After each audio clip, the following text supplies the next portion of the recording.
Hari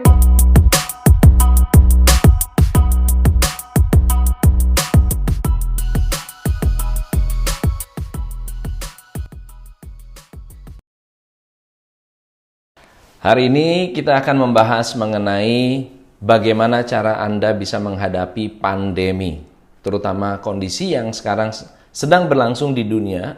Coronavirus ini menghantam begitu banyak bisnis.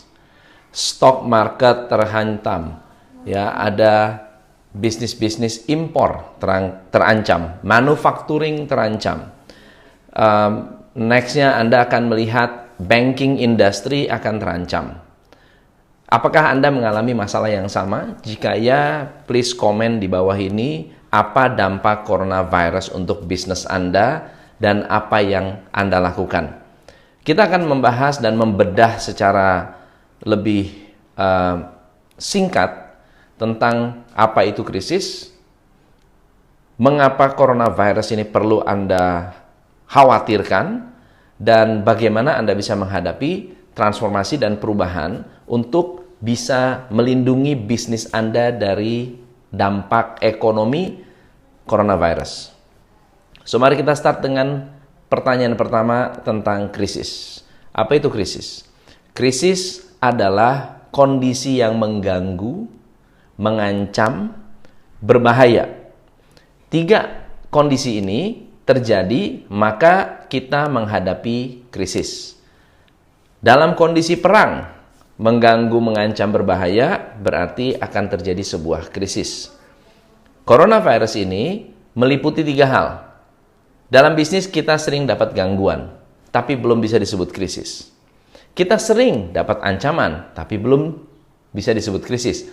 Tapi ketika sudah ada bahaya yang mengancam, maka krisis itu nyata.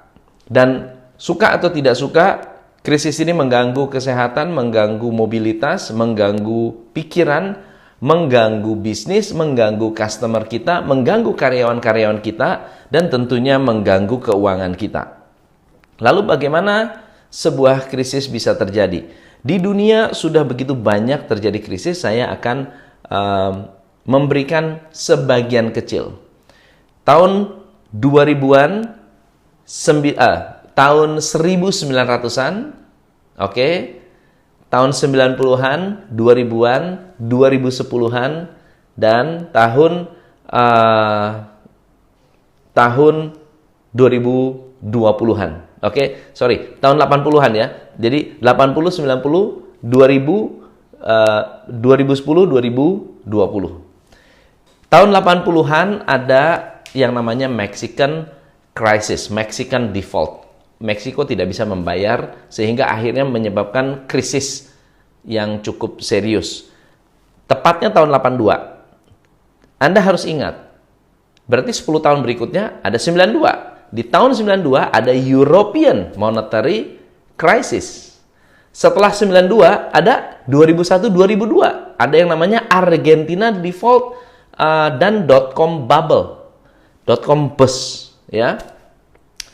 Lalu kemudian 2001-2002 ada 2011-2012 European Debt Crisis dan Japanese Earthquake Tsunami.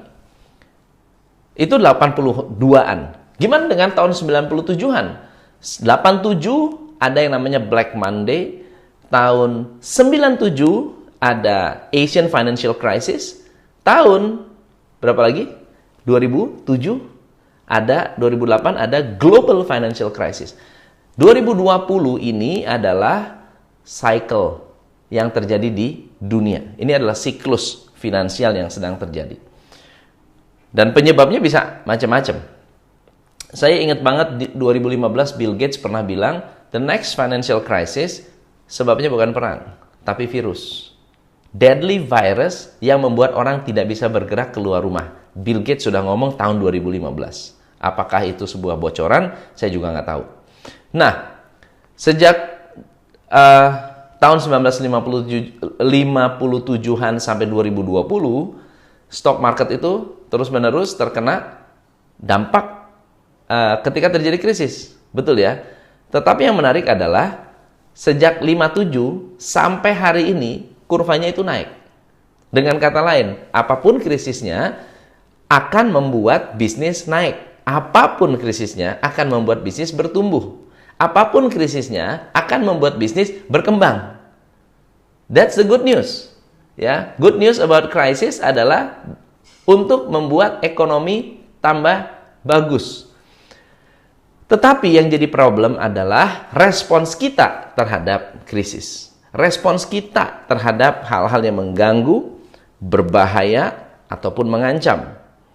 Ada 5 respons yang terjadi ketika menghadapi sebuah krisis. Teman-teman, coronavirus ini untuk bisnis itu sudah cukup dalam taraf bukan hanya mengganggu. Tetapi kalau Anda tidak berubah, very dangerous, sangat berbahaya. Nah, ada 5 respons orang ketika menghadapi krisis. Respons yang pertama adalah resisten. Dan resisten ini disebabkan oleh orang-orang yang ingin status quo. Ingin status quo artinya apa? Kalau bisa jangan berubah. Kalau bisa saya mau tetap berbisnis dengan cara yang sama. Kalau bisa saya berbisnis dengan metode yang sama. Kalau bisa saya berbisnis dengan strategi yang sama. Kalau bisa saya dengan cost yang sama, dengan omset yang sama. Nggak bisa terjadi seperti itu. Tidak bisa Anda mempertahankan status quo. Ya, resistensi Anda akan menghantam Anda. Semakin Anda resisten, semakin Anda frustrasi. Semakin Anda tidak mau berubah, semakin Anda frustrasi. Dan semakin Anda frustrasi, Anda akan semakin mengalami yang namanya anxiety. Nggak bisa tidur, panik, bingung mau ngapain. Lakukan ini salah, lakukan itu salah. Do you know why? Karena sekarang ini bisnis Anda begini. Coronavirus membuat bisnis Anda bergerak ke sini. Lalu Anda mau memaksa narik ini ke samping lagi, menarik ini ke jalur yang dulu lagi. It's impossible. It's impossible. Oke? Dan Anda makin hari makin stres karena apa yang Anda lakukan dengan apa yang terjadi di market itu makin menjauh. Nah, yang kedua adalah proses yang disebut confusion, kebingungan. Anda bingung, nggak tahu mesti ngapain, menjadi khawatir, akhirnya depresi. Depresi itu berarti Anda mengalami kondisi di mana semangat hilang. Anda merasa bahwa mendingan lockdown aja. Ada nggak ada virus, Anda lockdown. Orang udah pada sembuh, Anda masih di rumah. Sehingga Anda sudah tidak lagi mau bersosialisasi sama sekali. Sekarang terjadi social distancing, jaga jarak, tujuannya adalah agar tidak terjadi penyebaran virus. Bukan berarti Anda nggak boleh bergaul. Bukan berarti Anda nggak boleh berpikir. Tetapi saat Anda mengalami depresi, Anda akan kehilangan semangat. Anda akan kehilangan gairah. Setelah kehilangan semangat, kehilangan gairah, akan muncul sebuah pencerahan. Pencerahan yang terjadi ketika Anda mau menerima keadaan. Anda mau menerima bahwa ini adalah keadaan yang baru, keadaan yang sekarang, dan coba yuk kita lakukan sesuatu yang lebih baik. Lalu kemudian Anda mulai tertarik dengan perubahan dan confident dengan perubahan. Tapi bukan hanya confident, Anda memiliki harapan atas perubahan.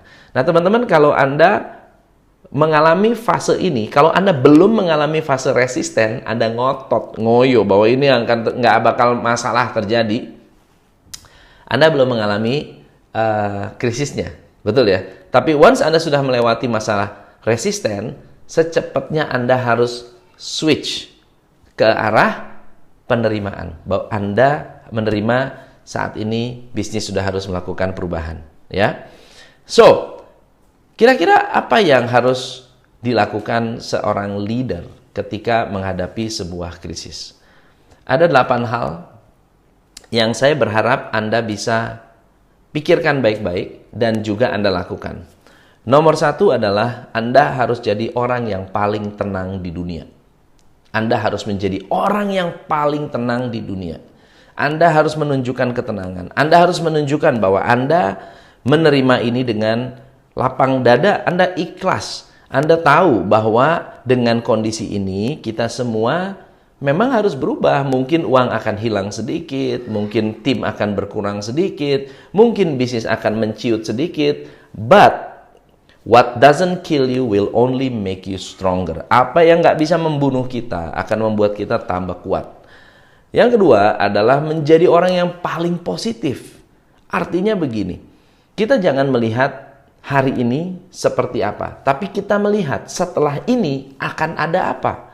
Kita harus melihat betapa banyak kesempatan-kesempatan yang bisa kita raih setelah ini lewat, setelah kita berlalu. Gunakan waktu yang ada sekarang untuk justru membangun energi positif karyawan kita. Yang ketiga adalah komunikasi. Berkomunikasi dengan tim menjadi sangat-sangat penting. Berkomunikasi dengan supplier menjadi sangat-sangat penting. Berkomunikasi dengan customer menjadi luar biasa penting. Bahkan berkomunikasi dengan pemerintah, dengan konsultan, dengan coach Anda, itu menjadi sangat-sangat penting. Ini adalah momentum yang penting sekali untuk Anda mendapatkan sebanyak mungkin support. Sebanyak mungkin support. Oke? Yang keempat adalah Anda perlu memisahkan antara langkah pertahanan dan langkah perubahan. Langkah pertahanan berarti Anda perlu memikirkan bagaimana cara Anda menyelamatkan diri dari kesehatan dulu. Kesehatan Anda lebih penting, kesehatan tim Anda lebih penting, kesehatan keluarga Anda lebih penting. Jangan mengorbankan kesehatan untuk uang. Karena saat Anda sudah dapat uang, kesehatannya itu lebih mahal. Lebih mahal sekali. Oke? Lalu yang kedua adalah setelah Anda tahu cara mempertahankan diri, Anda baru membuat langkah perubahan. Bukan berubah dulu, baru Anda bertahan. Jangan, Anda bertahan dulu baru bisa berubah.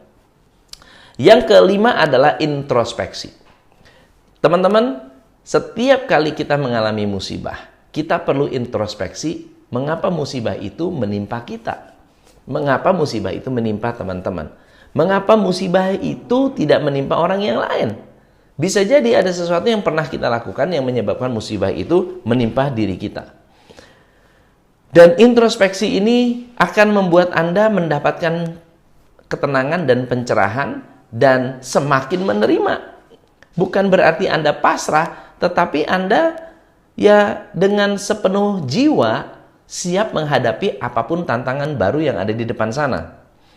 Lalu yang keenam adalah ini bukan problem bisnis. Coronavirus bukan masalah bisnis. Coronavirus bukan masalah kesehatan. Coronavirus adalah masalah spiritual. Kita sedang diuji bisnisnya, tapi sebetulnya lebih berat dari itu adalah kita sedang diuji spiritualitas kita. How spiritual kita, seberapa dekat kita dengan Tuhan akan menentukan seberapa cepat Anda akan recover. So, seberapa dekat Anda dengan Tuhan, seberapa besar langkah Anda mendekatkan diri kepada sang sumber yang kemudian Anda bisa membuat strategi dan juga yang bisa membuat Anda memiliki lebih banyak support ajaib, dukungan yang ajaib, dukungan yang tidak terduga. Oke? Yang ketujuh adalah Anda harus lebih banyak berbagi. Berbagi pengetahuan, berbagi strategi, berbagi pemikiran, berbagi ide, berbagi sedekah, berbagi apapun itu, Anda harus lebih banyak berbagi. Dan yang terakhir adalah mohon ampun dengan Tuhan atas dosa-dosa yang mungkin pernah Anda lakukan, yang pernah saya lakukan, dan kita ingin bisa melewati problem-problem ini secepat mungkin, ya, dengan seelegan mungkin. Mungkin yang bisa saya berikan pesan kepada teman-teman adalah, saya ingat kata orang bijak yang mengatakan bahwa orang bodoh kalah lawan orang pintar. Orang pintar akan selalu dikalahkan dengan orang yang beruntung. Orang yang beruntung kalah lawan orang yang rajin. Tapi orang yang rajin dikalahkan oleh orang yang ikhlas. Mengapa? Karena orang ikhlas memohon ampun atas dosa-dosanya, dan tabah menghadapi segala cobaan yang dihadapinya. Dan tentunya di tengah badai, jangan berusaha menenangkan badainya, tapi berusahalah menenangkan diri, karena badai pasti berlalu.